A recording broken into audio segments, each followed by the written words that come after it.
Welcome to the No Gray Areas podcast. I'm your host, Patrick McCullough. I'm here in the studio with mentors and historians, Jeffrey Birthright, Dr. Blunt. Listen as we explore the danger of sanitizing history, challenging historical interpretations, and the power of critical thinking. Here we go.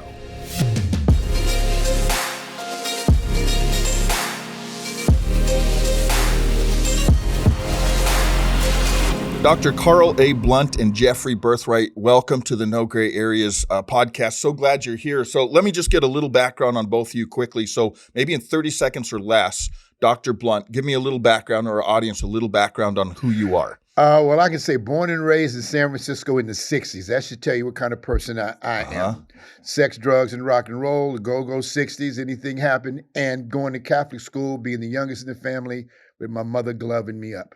Yeah. So all of my repressions are just not coming out now as a grown man. Youngest of how many?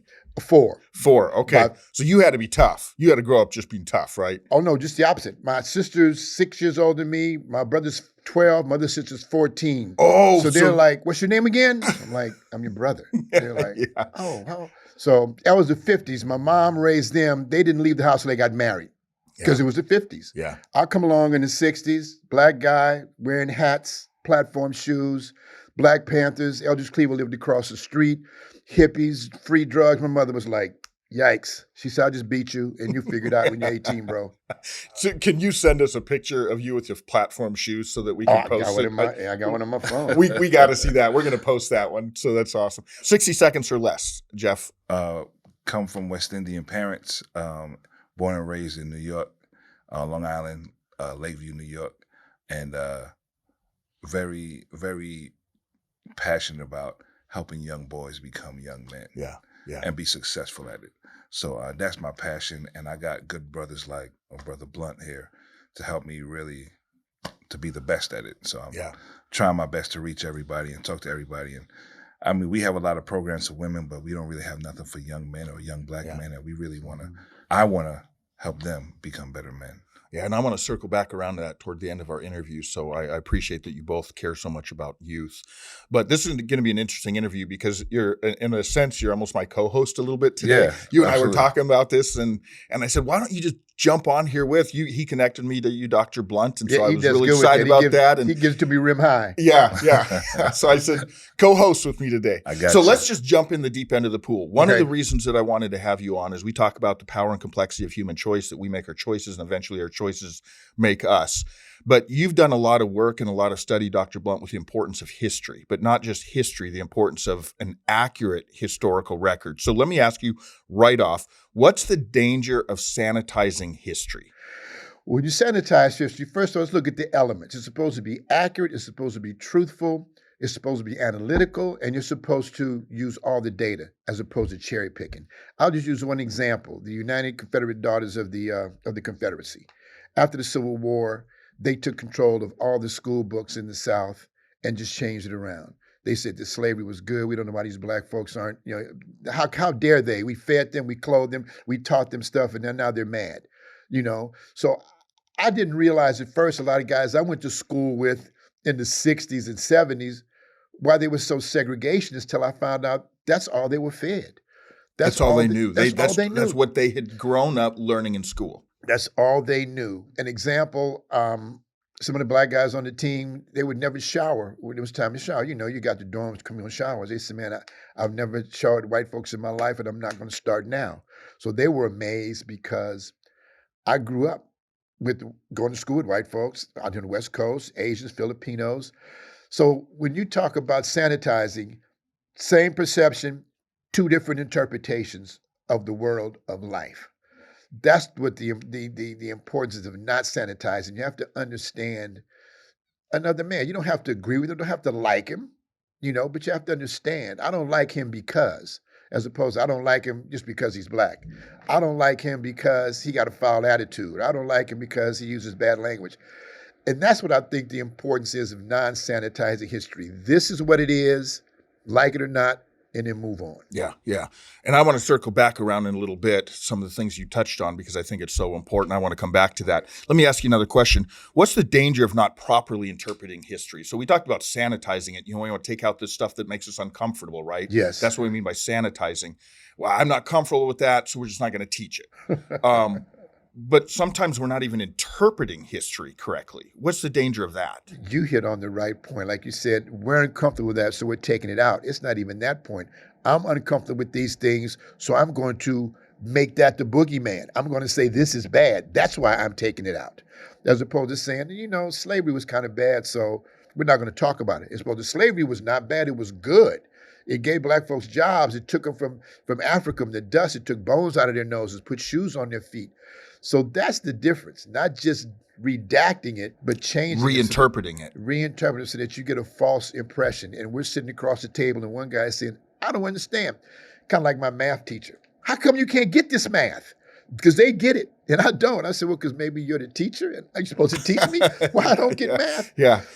I wish I would have thought of that explanation going through school because I was asked that a lot. Why aren't you getting this? I should have said, because you're the teacher. You're supposed to teach it to me. Yeah. Give an example or two, historical examples of an event that's often been misinterpreted to our detriment. Oh, geez. I could start by saying Herodotus, for those historians out there, he was the father of history. He was in Egypt around the fourth century BC, and eyewitness. He said, wow, all these pyramids, all these things, the Egyptians are dark-skinned people with woolly hair.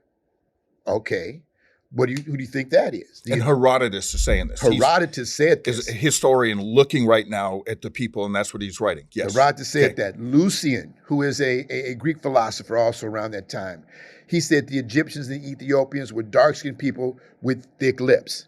So if you connect the dots, well, you guess they didn't look like me then.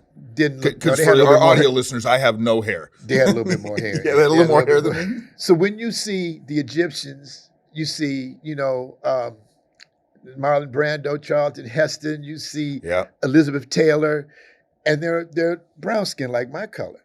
So what they refuse to tell you is that 1,000 years before that, all the Egyptians were very dark skinned. And because of the Romans, the Persians, the Assyrians, everybody who intermingled with them over the years, the term is they lost the intensity of their color. So when we talk about ancient Egyptian history, you don't think of dark skinned black folks. Mm-hmm. So you start your basis of the pyramid, you start your basis of anything from a adjusted scenario. I'll look at Egyptians and I'll say, okay, they look like Mexicans. Black folks had nothing to do with the pyramids. So I'm saying I have to say that. You have to look at your history and do your research. Yeah. If that makes any sense. For sure. And why does that matter? Because here, I think I get what you're saying. You're going, you watch a typical movie about ancient Egypt and you're seeing a bunch of people that look a lot like me, right? So again, for people that are listening to just the audio, I'm light-skinned, I'm white, and I don't have nappy hair. But so that's what I'm seeing. So you're saying you start interpreting history that way. You start thinking, okay, Egypt, 3,000 years ago, 2,500 years ago, or even, I'm a person of faith, and I know when Jesus was taken by his parents to Egypt to run away from Herod, he's not running to a bunch of people that would have been light-skinned white people at that time, right? In that area. Correct. But because we have seen history interpreted that way, it changes the lens. Why does that matter? Ooh, boy, you hit on something I'm working on right now. You said interpretation of perception. History is interpretation of perception. Yeah. The vanquished read it, the victors write it. So let's just say, for instance, I'm not a biblical scholar by any means. That's quotable right there, by the way. That's quotable. That's good. We're going to drop that quote in there. Okay? Yeah, I need that one too. Yeah. Well, I'm not a biblical scholar by any means. Being a Catholic, we didn't have to read the Bible. However, as you do your research and you see these facts, you see interpretation, perception, same fact. A fact is that the ancient name of Africa was Al-Kibulan, which translated into the cradle or mother of mankind or the Garden of Eden. Fact. Fact number 2, the fossil, the oldest fossil that shows the human erectus was found in Africa. Fact.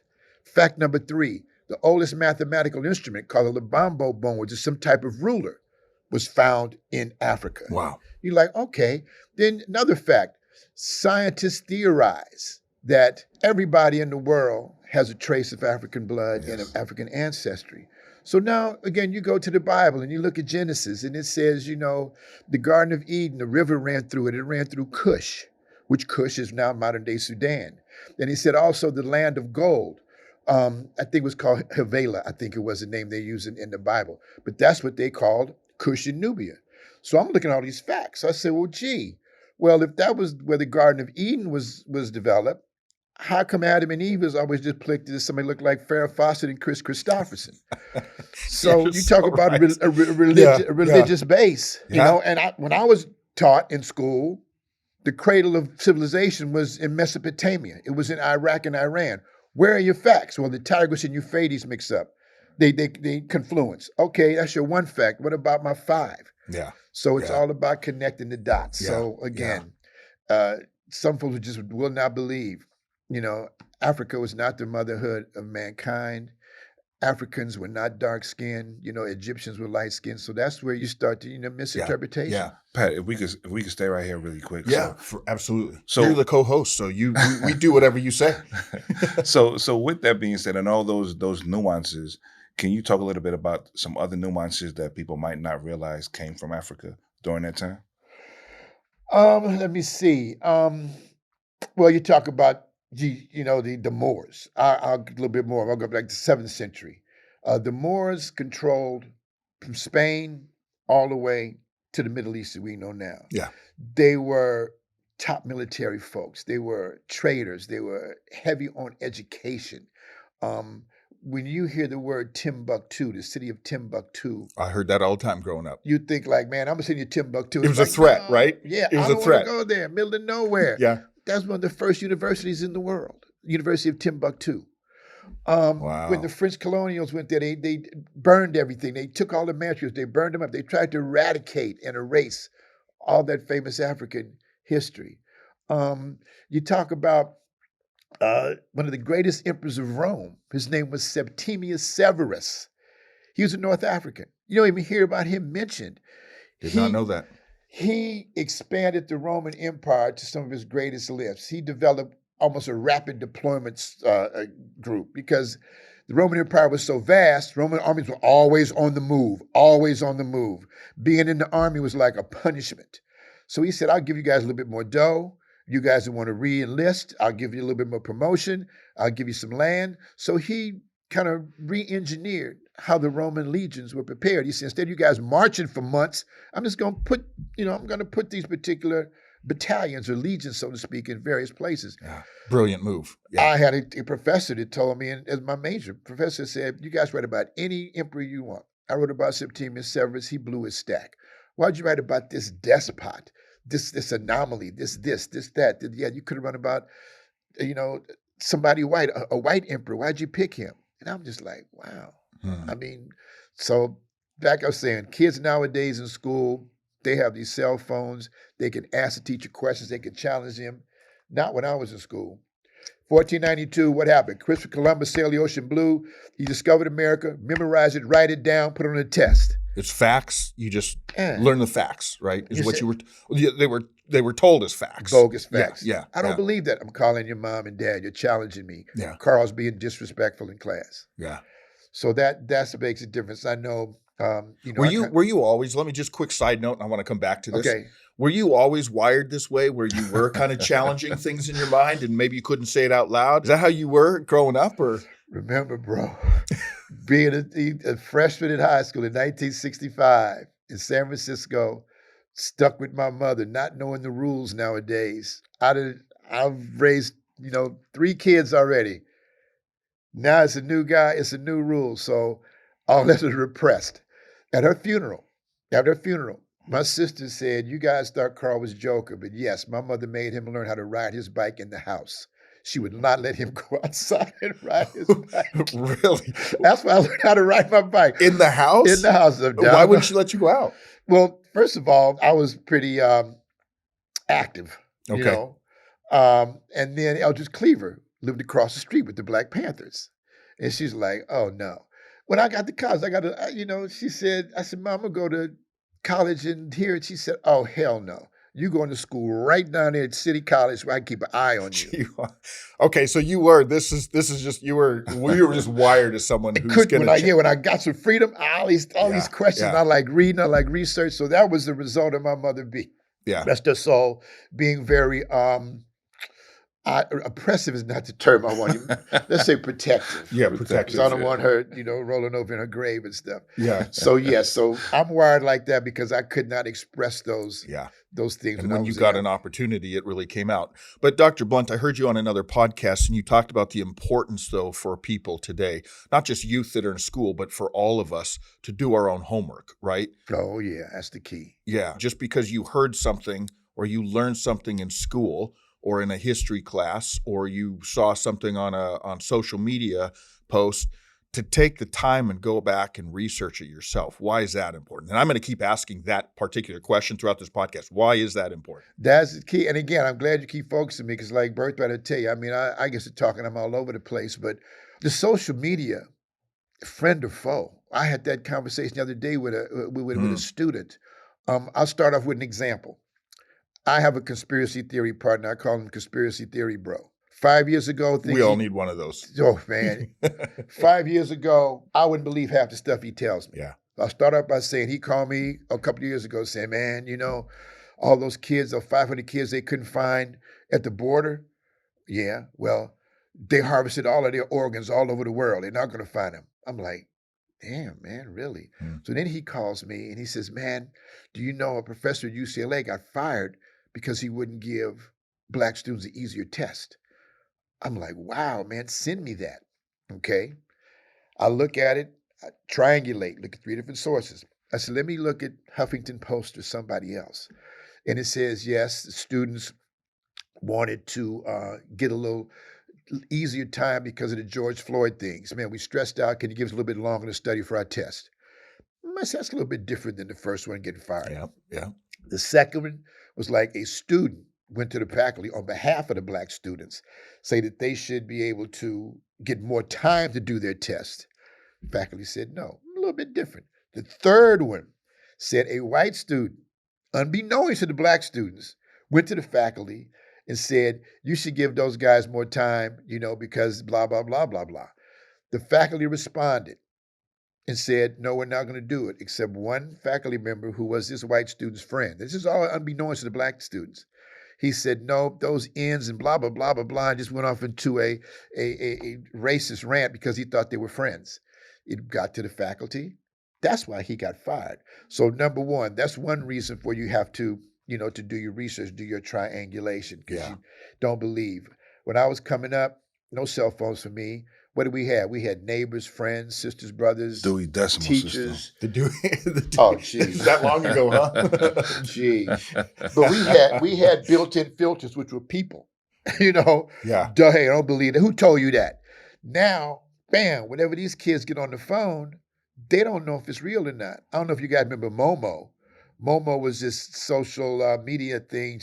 This person would come on and say, when your father goes to sleep tonight, beat him in the head with a hammer or something. So Momo was, and these kids were like, okay, I'm going to do this stuff. So to answer your question that way is that's the danger of not checking your sources. Again, don't have to believe me. Yeah. Don't have to believe me. Do your own research. Yeah. Do your own research. It's also important, even when you do your research, like he said, I think the triangulation part is important. And also you got to separate kind of reliability and validity. Yeah. And they're different. So, so even if we're taking if we're going shooting and we have a target up there, and if you're valid, you'll hit that paper every time.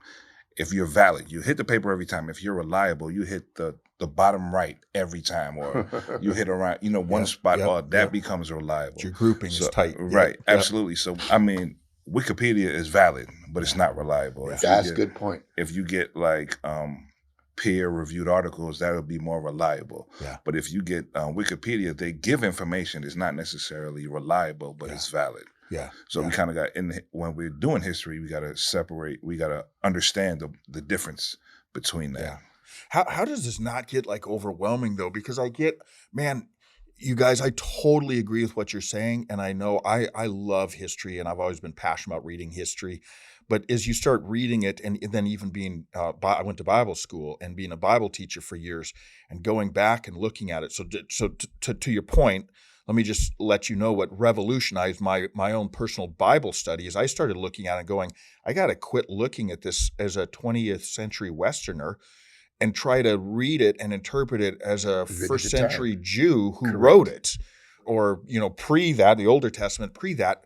Otherwise, I'm not going to interpret this right. And you're saying the same thing with history, is a lot of times history is written by someone who's interpreting a lens. It'd be like me interpreting the Bible as a 20th century American. There's going to be all kinds of messes there because it wasn't a 20th century American who wrote it. It was a first century Jew. But how does that not get overwhelming for people to go like, well, how do I know it's true then? That is exactly correct. Check your sources. And history is interpretation and perception. So you may stumble across something that nobody's thought of before. Another example, I'm good on examples, you can see. Yeah, I love it. When Washington, D.C. was being laid out, the chief lead architect from France, his name was Pierre L'Enfant. He laid out Washington, laid out everything. And he got in a beef with Thomas Jefferson. And he said, hey, man, I'm taking my plans and I'm booking. You're on your own later. And he split. So Tom was like, yikes, what am I going to do? This guy named Benjamin Banneker, who was an architect on the planning commission, he said, I got you, man. I saw the plans. He said, what? He said, I saw them. In 2 days, he recreated the whole plans of Washington, D.C. So I asked the students, who should get credit for laying out Washington, D.C.? L'Enfant or Benjamin Banneker? And half said this and half said that. That's history. That's interpretation and perception. You're looking at one issue and you're putting your own spin on it. Well, all Benjamin Banneker did was take Pierre L'Enfant's plans and laid them out. Yeah, but Pierre left. Benjamin Banneker made it happen. He brought it to fruition. So that's why interpretation and perception, not only in school, but in life, is important. Dr. Blunt, that's such a perfect example, because you're right. You're taking a factual event that took place, but you could have a room of 20 people and they're going to have a difference of opinion on whose name should be in. When I grew up, it was always in bold print, the part you needed to know in my textbooks. I don't know if that's what it was. Yeah, I didn't read the textbooks. No more I just looked textbooks. for the answer in the Right, bold print. No, You know what I'm talking about? I was in the back. Yeah. So whose name was in bold print on who designed Washington, D.C.? That's going to be interpretation, right? Correct. Whoever wrote that history book, they're going to interpret, is it the guy that came up with the initial plans or the guy that made it happen? And that's what you're talking about that's difficult, right? And no right or no wrong. Right or no wrong. Just how did you arrive at your conclusion? That's all I want to know. Well, because he did all the work, he did everything, he did it. So I think L'Enfant should get credit. Or, I mean, this guy brought it from the dead. So it's however you interpret it. What was your lot? Like in algebra, prove your answers. Yeah. And I'll be like, okay, I get it. Not the fact that L'Enfant was white and Benjamin Banneker was black, which he was. Yeah. Folks will be like, oh man, I ain't giving Benjamin Banneker no credit. If you put that kind of logic in, then that's fallacy. But if you just say, hey, this is what I did, this is what I thought, and that's how I came to my conclusion. I got a question as well. How much does emotions play in getting the truth about history? Because I think there's an emotional component also that there are some people who don't want to give a certain group of people credit and who do want to give people credit. But so how much emotions do you think plays a part in developing history? Yeah, that's a great question. It's kind of like why we have Black History Month. I had a colleague tell me the other day, I think Black History Month is a racist month. Tell me why. He said, because we need to have a White History Month. I'm like, okay, pick it, let me July. And I don't hear about white people no more for 11 more months. He's like, well, that's not what I'm talking about. I'm like, well, what are you talking about then? And he couldn't really answer me, but that's based on emotion. Yeah. I'm tired of you black people always asking for stuff. You want reparations, you want to go to school, you want to have an opportunity to have a job, blah, blah, blah. I'm like, man, relax. Yeah. So I'm at the airport during the pandemic, and this guy had a Make America MAGA hat on. I don't know what I did, but I decided I'm just going to go mess with him. I said, excuse me, man, I don't want to be intrusive, but Make America Great for who? I just want to be clear. He said, How'd that go? Americans? I'm like, good, I guess I'm in. Yeah. I said, where you from? He said, I'm from Philly. I said, okay, man, I'm from San Francisco. So we started chatting. And at some point, and again, when I say white folks and black folks, I'm not being all inclusive because I don't know them all. You know, just the ones I talk to, I know, I read, I hear, I see what they're saying. So I said, man, why come white folks always got to say I'm not racist? I don't even know what we were talking about. And he said, well, I'm not racist. I'm like, what's your name again? He said, Gordon. Gordon, Iraqi vet, and man, thank you for your service. So I said, let me tell you something, Gordon. I said, if you just think that because folks want to have the opportunity to go to school, if you think affirmative action is bad because you're trying to balance the playing field of being excluded from school for 350 years and affirmative action has been in there 50 years, you think that's equal now. We need to quit letting folks get in. I said, then that's a racist statement. You know, I don't want these folks to go to school, or I don't want these folks to have a job. Now, my dad was from the South, and he said whenever a white employer hired a black man, the folks would say, hey, you're taking away a job from a good white guy. So the employer had to say, hey, I'm getting him for less money, and he could do 5 times as much work as this guy. So it was like, okay. So I came up, Gordon, being taught that I had to be 5 times better than you to get the same job. I said, I don't even know you. And for me to think that's being racist on my part. He said, I didn't think of that. I said, but so long as I don't choke you or do something to you and don't give you a overt racist action, then, you know, it's okay. You can't debate folks on opinion. You can debate them on facts, not opinion. And he said, I never thought about that. So that answers your question about being emotional, you know.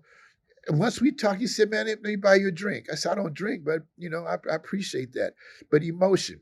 We should have a White History Month. Well, for the past 400 years, every month's been White History. We got plenty of white history, don't we? Yeah, man, I'm a victim of racism. Let me tell you what, let me go grab your wife and your son and lynch them and set them on fire and bring my family out to watch that. Once you start experiencing that, then you start knowing what racism is. Yeah. Not because what people are saying or what people are writing. Yeah. And they're like, oh, I never thought Well, of and that. Dr. Blunt, again, where you're going with this, I think is so good because, again, depending on who you talk to regarding history, and maybe not even history, we're talking about current events. So if you were to talk to someone in the 1960s, and you're not talking about history, you're talking about current events, how they're seeing things. It depends on who you talk to, where they are, what ethnicity, what culture, what language, what all of that plays into it, doesn't it? Otherwise, whatever you write down and you consider like this is factual, what happened there. Like just because of the color of my skin, if I grew up in the South in the 60s, I would have had a different lens that I probably would have looked through than you would have growing up in the South in the 60s. And so if we both wrote down what were our facts, and I put that in quotes, it might look a little different. And I think that's your point, isn't it? Is we have to be very careful when we look back at history on what we're saying, like this is a historical fact. See, but in the 60s, you being there bald, I would assume you were a skinhead. Yeah. Him being bald, I'd assume he had just got out of penitentiary back in the 60s. Yeah. That was before the bald heads became more of a fashion statement. We play this bald thing now pretty well, don't we? Yeah, absolutely. You know, so I had a big afro. Well, I had a moderate afro. My mother don't roll him in your grave. I had a moderate afro. And folks thought I was, power to the people. Yeah. I'm going to go in the capsule. I'm an altar boy. Yeah. But folks just assumed that. These young men today, these twisty hairs, my mother and father would never let me go out in the street with uncombed hair. They said, man, don't you know that the slaves were not allowed to exercise hygiene? They couldn't bathe, they couldn't brush their teeth, they couldn't comb their hair. Boy, you comb your hair. So I asked the young men now, what statement are you making? Why do you twist your hair up? So back in our day, your hair was a statement. Now they just do it because it's a fad. Interpretation, interpretation. So and I guess I'm going to keep asking this question over and over again because I want to keep hammering on it. Why does all of this matter? Why is it so important for us to understand this or to get this? So let me back up again and go back to early in our conversation when I grow up watching movies like the 10 Commandments about Egypt. And I get this idea in my mind that they all are basically look like me with the light skinned and Yul Brynner and those guys, like all the younger people don't know what we're talking about right now. Yeah. But why does that matter? Hey, we hope you've enjoyed this episode so far. Be sure to like and subscribe to not miss a future podcast. Okay, let's get back to the episode. Why does that matter? it matters to the folks who produce that because they're trying to reinforce that narrative. But for folks who are on the receiving end, do your research, understand, accept it or not. I'm not going to see the Ten Commandments. I know that's bogus. Or I just know it's a movie. I'm just going to check it out. But knowing your history, knowing you have the power to unlock history. It's an interpretation, perception. It's not just being shoved down your throat. Again, back to Black History Month. I said, do you guys know everybody has a month? LGBTQ, the Hispanics, the Asian Americans, females. Now, another good point. Back in the 60s when I came up, everybody thinking the 60s is civil rights, Black Power Revolution. Mm-hmm. Do you know that the Latinos, the Chicano movement started? Mecha? It started in the 60s. Feminism started in the 60s. The gay and lesbian movement started in the 60s. Cesar Chavez with the grape workers. But folks, they don't talk about it. They just talk about, you Black people always want our stuff. Want our stuff. We want our stuff back. Mm-hmm. You guys took everything from us. So that's why it's important, knowing that you have the power as a person to interpret, analyze anything you want to do. And you can say, hey, man, I don't believe that. I do believe this because of that. It's logic. Yeah. I cannot change your opinion, but I could question you on how you came to your opinion.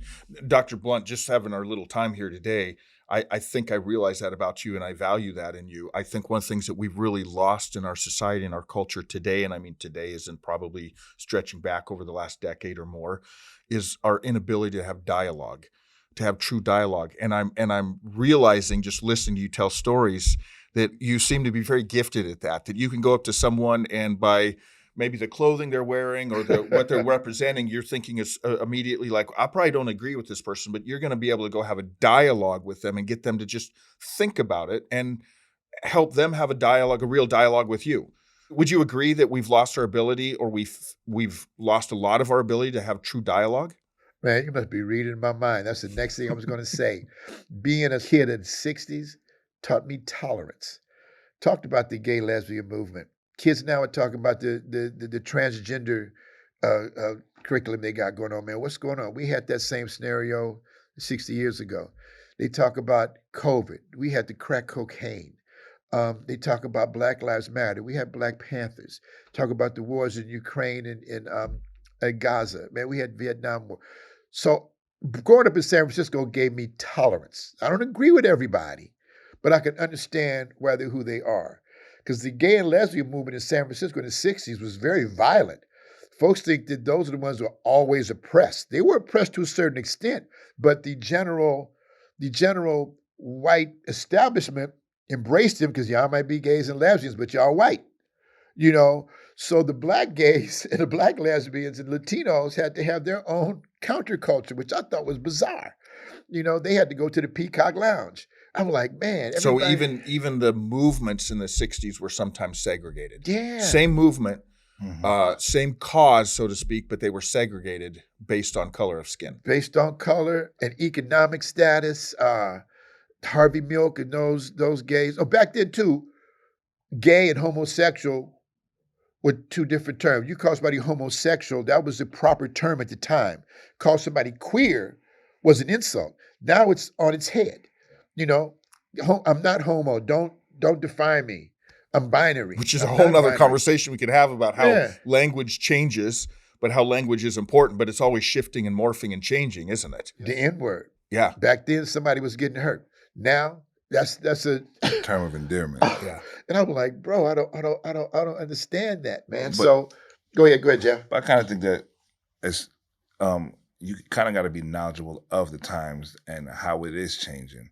And because you don't want to be offended and you don't really understand the context of what's going on. So I know Brother Blunt, if you say the N-word, it means something different to him as opposed to if you say it around me, it means something different. And the context means something different. So I think it's important. Well, and so on your point, let me ask you this. You don't have to give me the exact ages because maybe you don't care, but what's the difference in your ages, approximately? Oh, I'll be 73 this year. Okay, you don't mind saying and I'll be 43. Okay, so there's a difference. There's a gap there of about a generation. Yeah. And what your point is that a word means something very different to you. It's definitely not very different, but no, not it's not different. But in my generation, I think what I've learned is we've taken what's been used to hurt us to use to as a term of endearment. When I talk to Dr. Blunt, he doesn't feel that way. Yep. So, and once again, and when you have these conversations with other people, you have to know your audience. So, if I know it bothers him in a negative, I can't say that. So he talks about tolerance, and what I do want to chime in on tolerance is I just don't think we have these conversations anymore because so many people, they want to be heard and nobody wants to listen. So everybody wants to talk over everybody else and and we don't come to a resolve because everybody, like his conversation with the young man from Philly, they had a conversation about it. Yeah. So many people I noticed the same thing when he was telling that story. It's a conversation, and I'm not saying you're Two right. people You're listening, wrong. right? Absolutely, they're listening as opposed to I want to be heard. You need to listen to me, and you need to adopt how I feel. Yeah. And it's not necessarily adopting how you feel. I understand where you're coming from, That's and the I key. agree to disagree. But I think there needs to be a level of understanding. Jeff, Birth is your friends call Birth, you, so I'm yes. going to call you Birth. Hey, you when you said we're more intent on being heard than listening, Yeah. I think that's the key. I think that's part of our breakdown in so many different areas when we talk about wrestling through the issues of racism, politics, socioeconomic issues, religious conversations, that when it's always about the loudest voice wins, we're never going to get anywhere, are we? And that's really where I think that's one of the most dangerous things about our society today is that's where we are. It's just the loudest voice wins. And then we get in echo chambers where all we do is listen to people that believe the same thing we do, and we never actually have dialogue with someone who sees it differently. And nobody does the research to find out what's real and what's Research, not. that's it. So I know whenever I have a question, I research it myself so I can call him so I can argue about it. Yeah. And I enjoy it. Because you know he's going to make sure, I'm assuming Dr. Blunt is you to make sure he's done his research, right? Oh yeah, sometimes he gets me though. Sometimes he gets me, and I'm like, okay, I can go with that. So I think that it's so much when we research. One of the negative things about the stuff that's going on now, as far as podcasts and stuff is concerned, everybody has an opinion and everybody believes that they're right. Mm-hmm. And even biblically, it says, "Study to show yourself approved." Mm-hmm. So I am all for. I hear what you're saying. I understand, but I'm gonna look it up for myself to see what I get from it. Because we talk about it's where you look as well. Absolutely. So it's a plethora of things that go into it. You're right on. I mean, when you take it back to the Bible, in the book of Acts, which is kind of the history of the New Testament times, the early church, Paul actually commends a group. They were called the Bereans. And he said, hey, I'm commending you because you didn't just believe what I said. That's right. You went back and looked at it up yourself. So we see where Paul is actually saying, good job. Not just believing me because I'm the Apostle Paul, but you went back and researched it yourself. And you both are saying that's what we need to do. So if I call Dr. Blunt anytime, and I love annoying him, I apologize, but I will call him anytime. I'm going to say, hey, what do you think about this? That's exactly what he does. The first thing he says, where'd you hear it from? And if it's something electronic, I'll copy and I'll send it to him. But it's important to know where this information comes from, because if it comes from a non-reliable source, then we're looking at garbage. Or we're just looking at an opinion as opposed to the events that led up to where we are. Yeah. So, and so many times in history also, we get so caught up with the final act and we forget about the process of how did we get here. So I think those things are important when it comes to history, because now we get a full composite of what actually happened as opposed to just what it equals. If we're talking about comparing to math, we just don't want to know the equals. You know, when I was a math teacher, show your work. Let me see. Show your work. Show your work. The process. Show the process. Show the process. You're saying in history, the process is as important as the final. Absolutely. So it's not just the book. Who wrote the book and how reliable are they that wrote the book? Where they get their information from. You know, I'm currently doing my doctoral program, and it's always, you have to research the researcher to make sure that they're credible.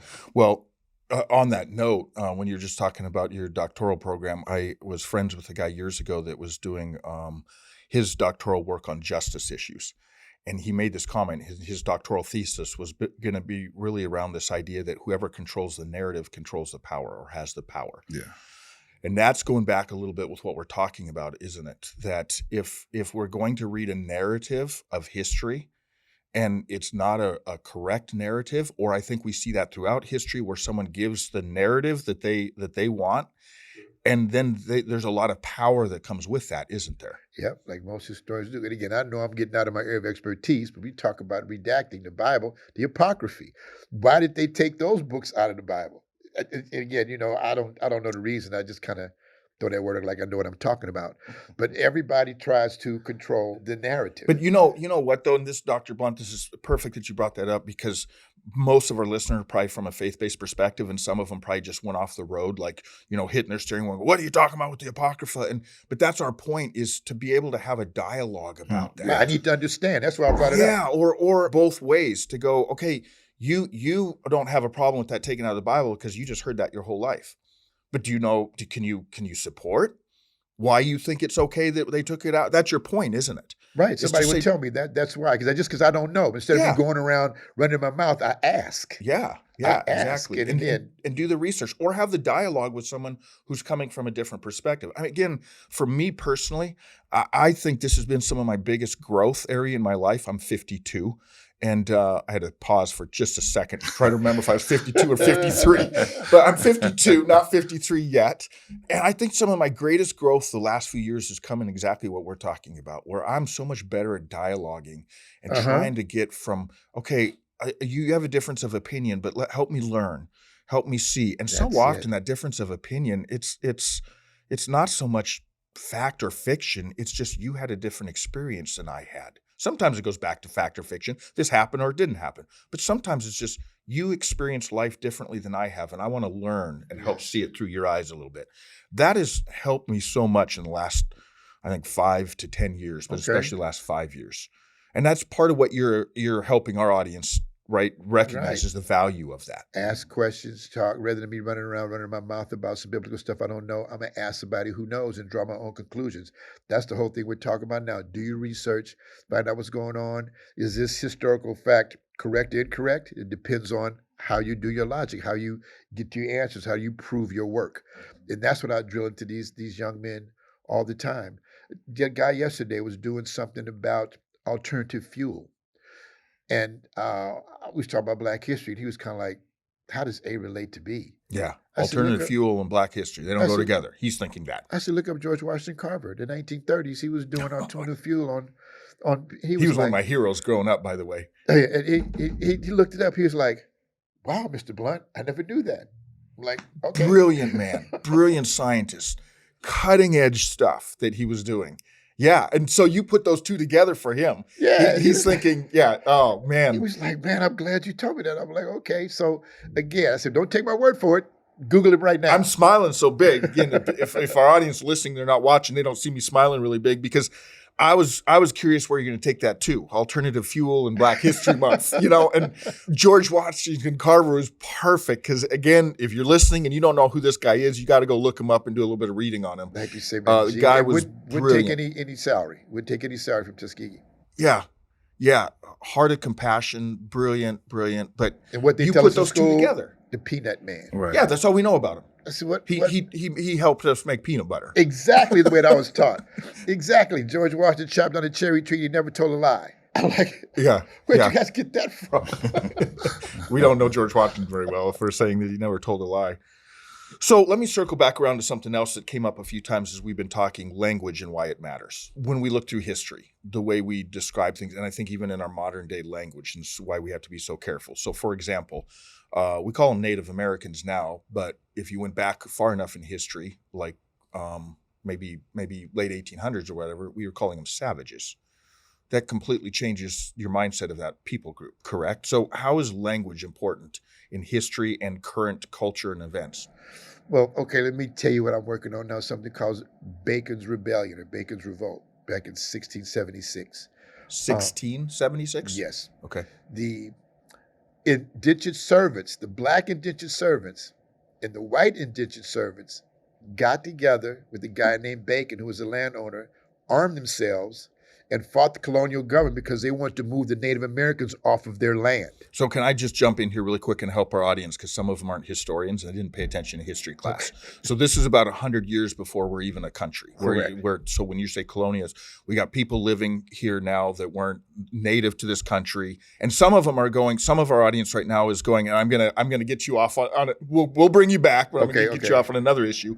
Some of them are going, well, wait, there were black people here in 1670s? I thought they were brought over here in the 1800s for slavery. No. So now I've opened up two boxes for you because I know this is something you're passionate about.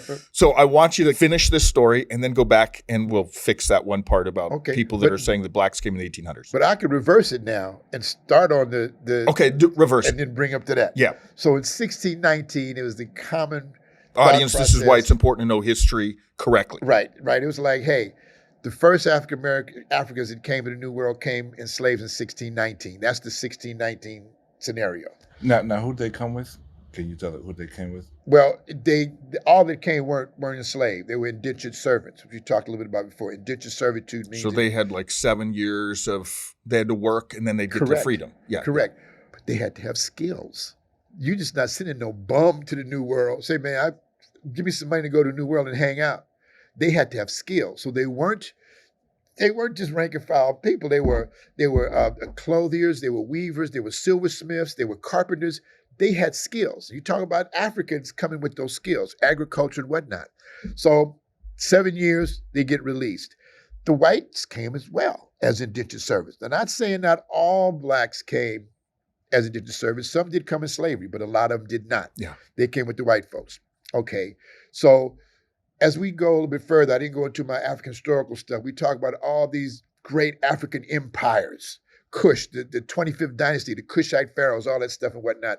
So you saw that Africans had a very rich tradition in trade, military, education, all of that. Yeah. So we're still trying to figure out how the Egyptians built these things over there. And what you did is you took them back and showed us that from Black history, they were blacks, Egypt, and they built these things that we're still going, how did they do that? They're aliens. Yeah. They said aliens came down and did it. That's what they're talking about now. Yeah. So what you're saying then in 1600s, 1700s, when people are coming over and they're colonizing America, it's Irish, it's the Europeans, it's the blacks. Some of them are coming over as indentured servants, so they're going to work 70, but they had skills. Some are actually slaves, but many of them that came had these skills. And it cut to the chase. The armed rebellion scared the rich landowners. They said these black indentured servants and these white indentured servants both picked up arms together. We got to stop that. So two things happened. They started developing new nomenclatures. The white folks are called apprentices. The blacks are still indentured servants. So you start separating. So then when some of the indentured servants, blacks, contracts came, they weren't honored. And they were like, well, bro, what are you doing? I should be free. No, we're just not going to free you. We're going to keep it. We're going to turn you slaves, and that's it. We're getting rid of indentured servitude. So the black indentured servants went to the white ones who they had just got together and fought, and they said, hey, we need some help. And they were like, well, being white now gives us a little bit more status, so y'all on your own. So that's when the whole race thing started. You mentioned savages. So they were linking arms early on. But then because of this with arms, yeah, and it was like linking arms with arms. I like that. So let me go back real quick. So pretty much that war was about the haves versus the have-nots. And the white indentured servants didn't have nothing, but they, being white, started giving you a privilege. Yeah. And you talk about Native Americans, they started putting nomenclature of savages on them. The blacks, subhuman. So that's how they started separating. And you were like, wow, that's how the whole term race started back then in those days. So you would ask me what kind of impact that have, how did that happen? And I took you to a point where race became prevalent. You never call anybody black or white or whatnot. You call them, he's English, he's German, he's Irish, those type of things. Now they said, we got to figure out a way. It was more connected to their culture, the borders of a country they came through. It wasn't connected so much to the color of their skin. Right. And white folks said, we're going to make it color conscious with white being at the top. Just a decision, Okay. But then how that ideas have consequences, how that played off then when you when you look down how that plays out for the next 150, 200, Even 250 now, years, even now. You know, So, okay, this is again, oh man, I could talk to you guys all day. This is so much fun. I hope I'm making sense. I know I'm all over the place. No, you are. I wish we could come up with a different term than racism. I hate that term. Here's why I hate that term. And again, this is coming from a faith-based perspective, someone who believes the Bible. The Bible teaches that humans were created in the image of God and we're the pinnacle of God's creation. Racism doesn't make sense because there's one race. There's the human race. I think that word even incorporates racism. Racism incorporates racism because there's one human race. Now, within that human race, the beauty of God is He created different ethnicities, and there's different cultures, and there's different languages, and there's different colors, and the beauty in all of that is. But when we start throwing around the term racism, which I don't know of another word, so maybe you guys can help me come up with a new one. I wish we could change that word because it seems to only influence our thinking to think like you're a race and I'm a race. No, we're not. We're one race. We're human race. I think one of the things that come from the various races is the division, and because you have racism, because you have different races, you can have division. Once again, we're talking about the church because we have different denominations. We could also have divisions. So I think that I don't know if everybody could handle everybody working together. I don't know if everybody could handle that. But if we did, I tell you what, we'll be a lot better off as a people. Yeah. As opposed to you take what's yours, I take what's mine, and the individuality of it. But I think that if we work together as people, as humans, as the human race, I think whatever his best interest is, whatever your best interest is, and I can benefit both of you, I'll do it, as opposed to I help him because he's black, I help him because he's white. And that's oh man, that's a great point, Birth. That's a great point because again, if we start, the starting point is so important. Or again, if you start with Native Americans mean savages, if that's your starting point, that's not going to go in a good direction. If we start with there's different races, that's not going to go in a different direction. And which one's more advanced, which one's going to go, no. If we start with there's one human race, and within that there's these cultures, and that actually now we can go, okay, we're from the same human race, we're both humans, but you're going to have a different lens you look through because of where you grew up, the time you grew up, the family you grew up, than me. And now we can have dialogue about that. Maybe you can help me understand yours better, and I can help you understand my perspective better. But we're starting from the point that we're both humans. That's where this term, I wish we could just change that term. And I don't hear anybody trying to change it. So I don't know if you could change it, what would you change it to? Oh man, I'm doing the interview here. I don't know. That's a great question. I've thrown this around for years when I talk to people, and none of us can ever come up with a good term. So for those in the comments, when you get a chance, what should we change the word race to? If you ever put it in the comments, and we'll check it out. I like it. I like that. You're a good co-host, my friend. I know. But let me just taking it back. You started beginning and said, the Bible and whatnot said, all men were created equal, one race. And I'm from the school that I think that race is African because it was started in Africa. Yeah. And then there's folks, boom, there's division right there. Yeah. I don't believe that. Me and Dr. Blunt can't talk anymore. Yeah. And I'm like, you can be racist and we can still talk, but some folks are like, hey, I don't even want to talk about it. Just because I don't agree with you, then, we're not going to have any conversation. Exactly. This whole thing, I'm here with you guys about understanding, tolerance, logic. We'll leave here today and say, man, I thought Dr. Blunt was out of his mind, but at least we had a good conversation, had some laughs, and moved on. And somebody else may say, let me look that up. Let me check out what he was talking about. That's what it's all about. And I think it comes back to the emotion of it because of their hatred or however they feel about blacks or Africans, they want to have no affiliation. This was never a part of me. I was never a part of that egregious group of people called Africans or whatever the case is. So now when you're telling them that they are, the emotional side kicks in. And I always tell my friends and everything, you cannot be emotional and logical. They don't go hand in hand. A good point. You can't. Good point. Like I said, based on how we were brought up, we were made in the image and likeness of God. Well, God wasn't black, so why y'all tripping? And I'm like, how do you know? Yeah. Well, look up on the... Yeah. Because I saw the picture of Jesus in my little picture Bible, and he had blue eyes. Looking like Chris Christopherson. Yeah, exactly. Which, by the way, audience, he didn't. He was Middle Eastern, So, again, even those little things like we're talking about, a lot of us grew up having little picture Bibles, and a lot of times the way they represented Jesus isn't even accurate historically. And I know we talked about whitewashing history or sanitizing history. That's the ideal thing. I mean, I know everybody who had the picture of Jesus Christ with blonde hair, blue eyed. Yep, we all had that. And I don't agree with that. And once again, I had questions, but you kind of had to be careful of who you just actually didn't ask. Yes, You had to be careful. But now I'm older, so I can ask those tough questions. And my mom and dad moved from New York to Florida, so I could ask those questions and I can't be punished. Yeah. Not now. Yeah.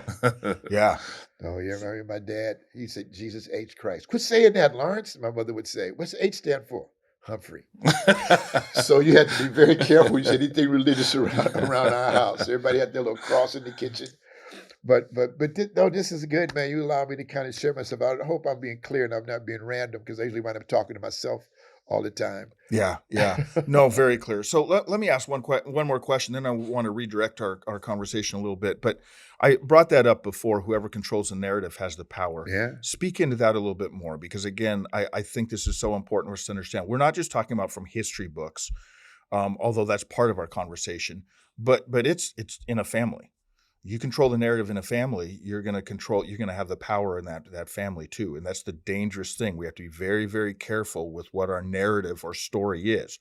We're finding out more and more right now through research that eyewitness accounts isn't as accurate as we used to think. 3 people standing on that corner, if a car wreck happens right now, you're going to get 3 slightly different eyewitness accounts of what happened, although they all saw the same exact event. Correct. Are you talking about the Synoptic Gospels? But go ahead. Yeah. Go ahead. No, I was just going to, for current events, that January 6th, folks were just exercising their ability to meet, was a riot. Folks are the same thing over and over and over and over. It wasn't like a glimpse, and folks drew their own conclusions from those things based on their lived experiences. Yes. Based on their lived experiences. Carrying a gun to the Capitol to some folks might not be a problem. Yeah. Whereas, somebody else is like, well, I have friends that don't believe racism exists. And I'm good with that, because they didn't experience that in Iowa. They didn't experience that in Nebraska. Oh, Carl, I knew a couple of black folks and everything was really cool. And you guys are always asking for this and always crying, always complaining about stuff. And I'm like, because that's what they lived experience. Then I got friends living in the major cities. You know what I like that you're saying, though, Dr. Blunt, is that you're saying I have friends. Oh, yeah. They have a different view, and one that you would think that you would say is wrong. It's a wrong view, because and I would too. I would look at that and go, how do you say that racism doesn't exist or hasn't existed or doesn't still exist? But you still call them friends. And again, I think that's what's so important, is that we can have dialogue with people that think differently. You brought up January 6th, and I promise you that we have some listeners that are right away. They immediately, as soon as you said January 6th, they have an opinion that's so strong on those events. Correct. Based on their perspective, like we're saying, that it would be hard for them to have any kind of dialogue with someone who might see it differently. And if we can just sit down and visit more and talk and help me understand from your perspective, right? Exactly. And again, I cannot dispute anybody's opinion, but I can listen to them. And I can say, I don't agree, and that's okay, that's fine, let's move on. I say, well, why don't you agree? Let's start going into the logic of it. But normally when you get halfway in, folks get frustrated because you don't agree with them and they quit talking. And that goes back to what Birth said, where logic and emotion, they seldom can go together. Yeah. Like if you start getting really emotional about something, you've probably lost logic, and that's, we could do a marriage seminar right now on this one too. if you as your spouse, when you're mad, you're really angry, right, and you're in some conflict, you're probably not talking logically or having a logical conversation not anymore. Talking, man. No, yeah. And so when we talk about even January 6th, it's so much of history, so much of storytelling, so much of all of this comes from your perspective. Mm-hmm. So if you were raised a particular way, and the culture that you come from supports whatever you want it to, whatever you see it as, that's what you're going to go on, because that's what you know. So unfortunately, we all don't know the same things. And we're going to have different views. We're going to have different perspectives. So I should allow you to speak freely on how you view January 6th. And if you want to hear what I got to say about it, you know what I mean? But it's not saying you're right and I'm wrong. And like Dr. Blunt's saying, just help me to understand your perspective. Help me understand. But the thing is, your perspective is the process of getting your perspective is what's important. Yeah. So it's all this stuff. When you were 7, you saw this. When you were 12, when you were 16, when you were 18, all these things. I don't care how old you are. They develop your perspective and your culture and your thought process of how you think January 6th should go or how it went in your eyes. It doesn't mean you're right. It doesn't mean you're wrong. That's just your perspective. Yeah. Here's an example that's kind of a silly example, but I grew up in rural Montana. So everybody looked a lot like me. In fact, the only people that didn't look like me played for the University of Montana football team and basketball team. So I remember when I moved to Chicago, right after my wife and I get married, I moved to Chicago and I go down to a ballpark to play basketball. And you were like, and we're shooting for teams, right? And there was one black guy there, and I'm like, I got to get on his team. He was terrible. But my perspective, because of where I grew up, I made the assumption the only black people I saw growing up were athletes. So I assumed all black people are athletes. That's an assumption that I made. It was a wrong assumption. But that's a silly example because it doesn't play out in any kind of dangerous situation. But your logic makes sense. That's all I saw. That's right. Okay, That's I right. get it. Yeah. That's all I saw at that time. So I can understand that. My a mentor of mine, Don McNair, he would always say, "There's the truth, and the truth as you know it. It's not the same. The truth and the truth as you know it. So all you knew, the truth as you knew it, was all blacks were athletes. Yes. Once again, there's nothing wrong with that. But help me understand why you got to that. Yes. Why you came to that. And you did. You told me that everybody who you saw was on the football team or the basketball team. Yeah. So now I understand. Once again, this dialogue that we have, we go into it with these emotions, and I don't want to hear nothing. I don't want to see nothing. What I say is right, and I don't want to listen to what you have to say. And that's where we lose each other whenever we talk about history, because it doesn't match up to what I know, what I learned when I was 12, and I learned when I was 7, when I learned when I was 18, all this stuff. So now you're telling me I have to rewire my brain to accept that that there was an African Holocaust. I got to go back to talk about, it was just Lewis and Clark. There was a third guy named York. I got to go back and train my mind, and that's not what we want to do. We the truth, what we learn is what we learn, and that's it. We don't do no more self-seeking to find out what the real story is. That's the key to this whole conversation right now. Do your research. Do your research and be able to change. Have tolerance. Have tolerance. I don't agree, but I see why you say what you say, but I still don't agree. Yeah. Now, I also believe that the more educated you are, you could have these conversations because it's less emotions. But if to the uneducated, which I that could be the wrong term that I'm using. If I am, I apologize. But to the uneducated, they come to these conversations with emotions and it has to be this way. The more educated you are, the more you're okay. I can understand where you're coming from. It's a more level of understanding. I wonder if a better way to phrase that would be someone with wisdom. Wisdom, because wisdom will allow someone to come to a conversation and go, I want to learn. I have my opinions, but I want to learn from you. Because education, some of the dumbest people I know are some of the most educated people. My grandma would always say, "Knowledge speaks and wisdom listens." Whoa. Well, my father said it like that, but differently. He was a very colorful man with language. He said with some folks, certain people talk when they have something to say. Other folks talk when they just want to say something. But he used a couple of expletives. He had some extra words in there. Right, and so you get the point, man. I'm just talking, but I'm talking when I have something to say. Yeah. But, you just, again, understand the situation and communicate it clearly. I can sit down with folks and don't agree with them at all. Like the guy with the White History Month. Hey, man, okay, well, good. I can work with that. I caught him by surprise. Or I think, I'm being racially oppressed because I'm white. Okay, well, let's flip the script. Let's hang some of your relatives and stuff and set them on fire and see how you feel. You feel better or worse. Yeah. And then at least I was listening to him. Yeah. And he, folks can come to me and kind of ask me, I'm going to be a objective type person. Birth was talking about the N-word. When I talk to my students, they understand. I said, it means something to me, so I appreciate it if you would use it around me. Oh, okay, Mr. Blunt, we got you. So that's a victory. They can still use it, but this is what it means to me. But you gave it from their perspective. And they actually learned something from you on what we're talking about. They learned how to listen. They listened to you and learned how to take that. Yeah. Really quick before we wrap things up. As we're wrapping up this episode, be sure to leave us a 5-star review. And if you're watching on YouTube, leave a comment on something you'll take away. All right, let's hop back into the remainder of the episode. You guys both care deeply about young people. You're both involved in mentoring. Why is that? Well, again, that's our future. I talked about me growing up in the 60s. We had the same pressures. Seemed like the world was coming apart. Nothing was going right. You know, we got together. We developed our own music, developed our own clothing style, invented our own scenarios. But we got together. We understood the situation and we voted. No matter, you know, who we voted for. Same with the generation now. With these cell phones, these kids have the opportunity to get good information. But we got to teach them how to go deeper. Yeah. And we're going to lose them. We're going to lose them. And then 10, 15, 20 years from now, you know, no telling what they're going to believe. AI and the meta universe, there are going to be folks living in reality that's not really reality. You got to let them know how to make their choices. This is not reality. You can play around here for a while, but then this is reality. You got to come out of that and be real. That's what I think we're going to lose.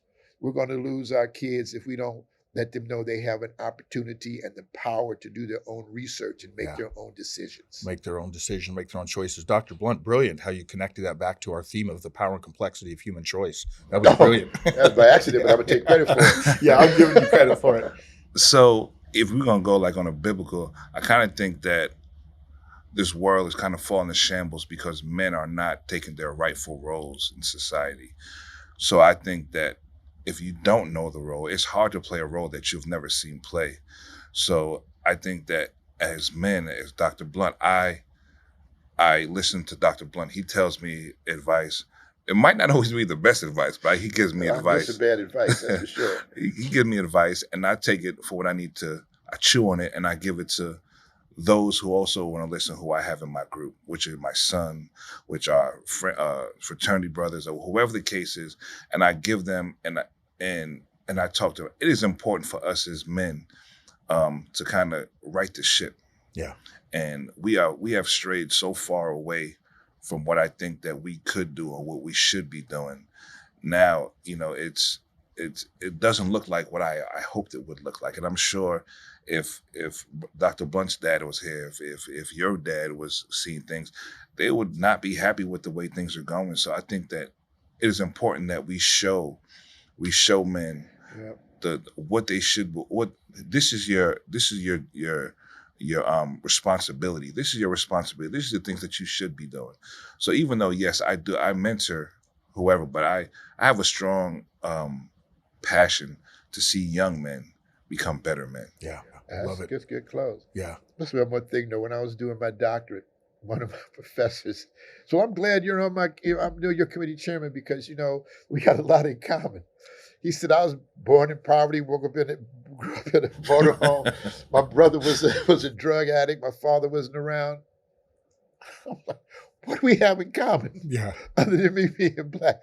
I said, my mother and father, I had two families at home. I went to Catholic school, you know. And he was like, oh, I'm so sorry.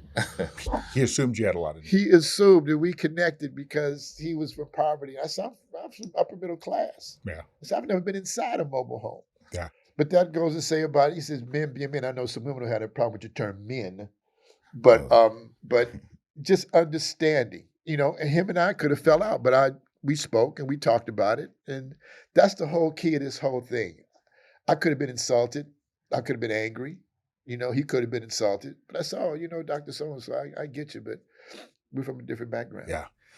Well, Dr. Blunt and Jeffrey Birthright, thank you so much for the time today. Jeff, good luck with your doctorate. What are you going in? What are you working at? What am I doing? Yeah. What are you working at toward? The EDD. The topic is motivational factors that influence African American males to pursue higher education. Oh man, that's awesome. All right, so now we're to one of our favorite parts of the podcast, 2 truths and a lie. So our audience has heard you for about an hour. I've been listening to you for about an hour. So we're going to see if you can stump me and the audience. 3 statements, 2 will be truths, 1 will be a lie, and I try to guess the lie. Dr. Okay, Blunt, let me you go see. First. I was on my college debate team. I didn't get married till I was 40, and I could speak Latin. Ooh. I got to go with college debate team is true, because you had to have been on a debate team. No, you got me with that one.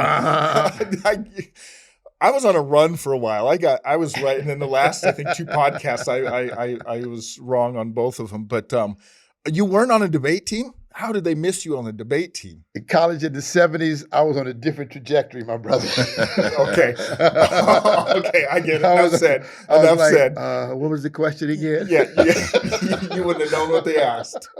All right, Jeffrey, how about it? 2 truths and a lie. So I played in the NFL. I was a concert pianist, and I have a twin sister. Oh, man, those are good ones, too. I know you played at ASU with our mutual friend, Josiah Gono. NAU. NAU. Yes. Okay, NAU. He played at ASU and NAU. Yes. That's what confused me. Right. Okay, you were at NAU. Concert pianist? I'm going to say that's the lie. Okay. No, I played in the NFL. It's not true. You didn't play in the NFL? Okay, No. So you're a concert pianist? I was. You what? I was, You were? Yeah, when I was in New York, I played at Carnegie Hall. Are Columbia. you kidding me? Yeah. See, my perception, I wouldn't have believed that. So you changed my whole perception. That goes back to our whole podcast. Yeah. I would have guessed that you played in the NFL just because you played college football. Yeah. There's a chance. I mean, a lot of college players don't, but I would not have thought concert pianist. Did you Yeah. grow up playing? You must have. My mom forced me to, and I did. And my favorite composer was Johann Sebastian Bach. Yeah. Yeah. Well, thank you so much. This has been such an important conversation, and I hope our audience and myself really takes to heart what we talked about today, to really listen, to dialogue, to research. And when it comes to history, recognize that we're probably reading something through a perspective or a lens that may not always be correct, and it may change how we see things if we're not careful. So I appreciate your time today. Thank you. Hope you invite us back. Thank you. Thank you so much. Thank you. What an enlightening episode that was with our guests, Jeffrey, Birthright, and Dr. Blunt. If you love this episode, be sure to like, follow, and subscribe so you never miss one of our informative podcasts. Until next time, keep questioning, keep listening, and keep seeking wisdom.